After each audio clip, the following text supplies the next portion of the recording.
Frères et sœurs, bonjour. Ici c'est votre frère, l'évangéliste Etienne Demba Arsène, à Foufou. Nous voici de nouveau devant vous pour vous parler de l'évangile selon Jean dans le chapitre 5. Après cela, il y eut une fête des Juifs à Jérusalem. Or, à Jérusalem, près de la porte des brebis, il y avait une piscine qui s'appelle en hébreu Bethesda et qui a 5 portiques. Sous ces portiques étaient couchés en grand nombre des malades, des aveugles, des boiteux, des paralytiques, qui attendaient le mouvement de l'eau, car un ange descendait de temps en temps dans la piscine et agitait l'eau. Et celui qui y descendait le premier, après que l'eau avait été agitée, était guéri, quelle que fût sa maladie. Là se trouvait un homme malade depuis 38 ans.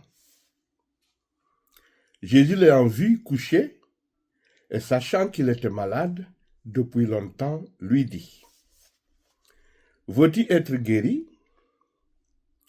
Le malade lui répondit, « Seigneur, je n'ai personne pour me jeter dans la piscine quand l'eau est agitée. Et pendant que j'y vais, un autre descend avant moi. Lève-toi, lui dit Jésus, prends ton lit et marche. » Aussitôt cet homme fut guéri. Il prit son lit et marcha. C'était un jour de sabbat. Les Juifs dirent donc à celui qui avait été guéri, « C'est le sabbat.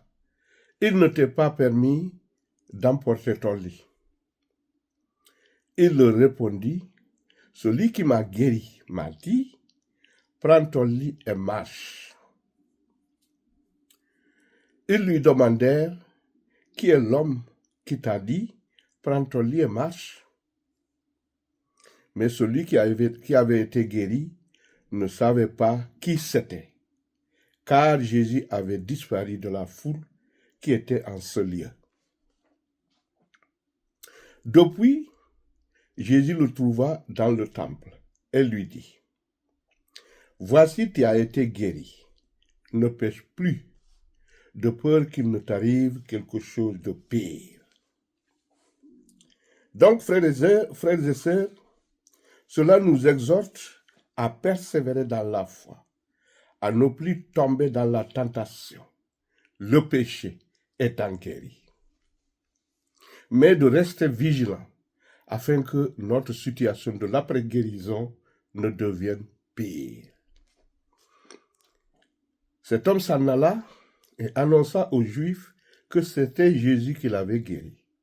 C'est pourquoi les Juifs poursuivaient Jésus parce qu'il faisait ces choses le jour du sabbat. Mais Jésus leur répondit, « Mon Père agit jusqu'à présent.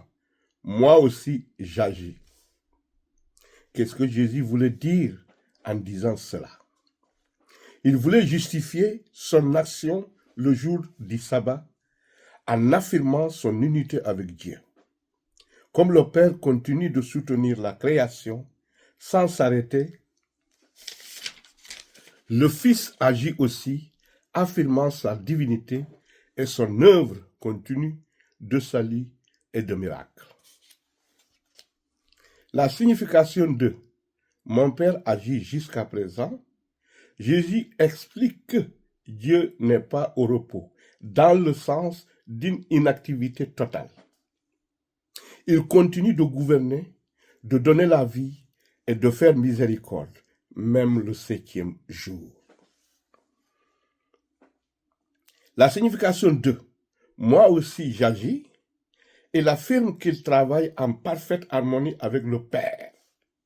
Il ne viole pas la loi divine, mais accomplit la volonté de Dieu, se faisant ainsi l'égal de Dieu. Revendiquant ainsi aussi sa nature divine et sa mission continue de salut, le sabbat ne l'empêchant pas de faire le bien. À cause de cela, les Juifs cherchaient encore plus à le faire mourir. Non seulement parce qu'il violait le sabbat, mais aussi parce qu'il appelait Dieu son propre Père, se faisant lui-même égal à Dieu. Jésus reprit donc la parole et leur dit, en vérité, je vous le dis, le Fils ne peut rien faire de lui-même. Il ne fait que ce qu'il voit faire au Père. Et tout ce que le Père fait, le Fils aussi le fait pareillement. Donc ici, Jésus souligne l'unité parfaite, la soumission et l'égalité de nature entre Jésus, entre lui et Dieu le Père. Cette formule tirée de l'Évangile selon Jean, chapitre 5, verset 19, signifie que Jésus agit en totale conformité avec la volonté divine, agissant comme le porte-parole et le représentant direct de Dieu. Le en vérité, je vous le dis, est une formule solennelle utilisée par Jésus pour attirer l'attention sur l'importance et l'authenticité absolue de ses paroles, garantissant la vérité divine de son enseignement. Le Fils ne peut rien faire de lui-même ne signifie pas une faiblesse, mais souligne l'union indissociable entre le Père et le Fils. Jésus n'agit pas de manière indépendante ou égoïste. Ses actions sont la volonté de Dieu. Il s'agit en tant que témoin et miroir parfait du Père. Ses actions, miracles et jugements sont calqués sur l'œuvre de Dieu. Tout ce que le Père fait, le Fils aussi le fait pareillement, confirme l'égalité de nature et de puissance. Jésus, en tant que Fils, accomplit les mêmes œuvres, comme donner la vie ou juger, que le Père agissant en parfaite harmonie avec lui. En résumé, ce passage affirme la divinité de Jésus à travers son obéissance totale et sa représentation parfaite de Dieu sur terre. Il continue de dire, car le Père aime le Fils et lui montre tout ce qu'il fait. Et il lui montrera des œuvres plus grandes que celles-ci, afin que vous soyez dans l'étonnement. Car comme le Père ressuscite les morts et donne la vie, ainsi le Fils donne la vie à qui il veut. Le Père ne juge personne, mais il a remis tout jugement au Fils, afin que tous honorent le Fils comme ils honorent le Père. Celui qui n'honore pas le Fils n'honore pas le Père qui l'a envoyé. En vérité, je vous le dis, celui qui écoute ma parole et qui croit à celui qui m'a envoyé a la vie éternelle et ne vient point en jugement, mais il est passé de la mort à la vie. Dans ce paragraphe, Jésus nous dit que celui qui écoute sa parole et qui croit à celui qui l'a envoyé a la vie éternelle et ne vient point en jugement, mais il est passé de la mort à la vie. Ce qui veut dire que celui qui a la foi en Jésus et qui a aussi la foi en Dieu ne sera point jugé. Il est passé de la mort physique au paradis sans être jugé. En vérité, je vous le dis, l'heure vient et elle est déjà venue, où les morts entendront la voix du Fils de Dieu. Et ceux qui l'auront entendu vivront. Cette parole de Jésus tirée de l'Évangile selon Jean, chapitre 5, verset 25, annonce une résurrection spirituelle immédiate. Elle signifie que ceux qui sont morts spirituellement, éloignés de Dieu par le péché, peuvent retrouver la vie éternelle dès maintenant en écoutant et en croyant à la parole de Jésus, le Fils de Dieu. En vérité, je vous le dis, de Jésus est sa formule solennelle qui souligne l'importance absolue de ce qui suit. L'heure vient, et elle est déjà venue, est un paradoxe qui souligne que la transformation spirituelle, le salut, n'est pas seulement pour un futur lointain, par exemple la fin du monde, mais s'accomplit dès maintenant par la présence et l'enseignement du Christ. Les morts entendront la voix du Fils de Dieu, tiré de l'évangile de Jean, chapitre 5, verset 25, désigne la résurrection spirituelle de ceux qui sont morts par le péché.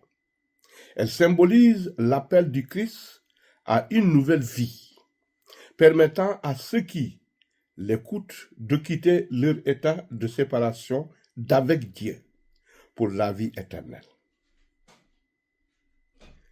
Ceux qui l'auront entendu vivront.